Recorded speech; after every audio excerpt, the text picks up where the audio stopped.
Hi hello வணக்கம் நண்பர்களே. இன்னைக்கு நம்ம சதுரம் அதுக்கான ஃபார்முலா பார்ப்போம். இது 2Dல குடுக்குறாங்க.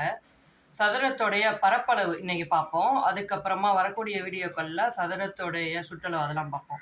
சதுரத்துடைய பரப்பளவுக்கு ஃபார்முலா ஏ ஸ்கொயர். ஏ அப்படின்னா ஏரியா, தமிழ்ல பக்கம் அப்படின்னு சொல்லலாம். அப்ப பக்கம் இன்டு பக்கம் அப்படிங்கிறது நமக்கு சதுரத்தோட பரப்பளவு. இப்ப எக்ஸாம்பிளுக்கு நம்ம என்ன பண்ணலாம்னா 10 அப்படின்னு எடுத்துப்போமே ஒரு பக்கம். அப்ப 10ன்னு எடுத்துக்கிறோம்னா பக்கம் இன்டு பக்கம். அப்ப 10 இன்டு 10 100. 100ங்கிறது அந்த சதுரத்துடைய பரப்பளவு அப்படின்னு கொடுப்பாங்க.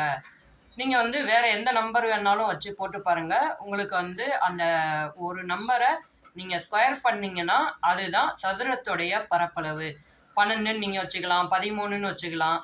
அவங்க எந்த நம்பர் கொடுத்தாலும் சரி, ஒரு பக்கம் கொடுத்துட்டாங்கன்னா அந்த ஒரு பக்கத்தை நீங்க ஸ்கொயர் பண்ணிட்டீங்கன்னா அதுதான் அந்த சதுரத்துக்கான பரப்பளவு. மேலும் நிறைய வீடியோக்கள் நம்ம போட்டுக்கிட்டு இருக்கோம். சப்ஸ்கிரைப் பண்ணிக்கோங்க. நிறைய பேருக்கு ஷேர் பண்ணுங்க. தேங்க்யூ.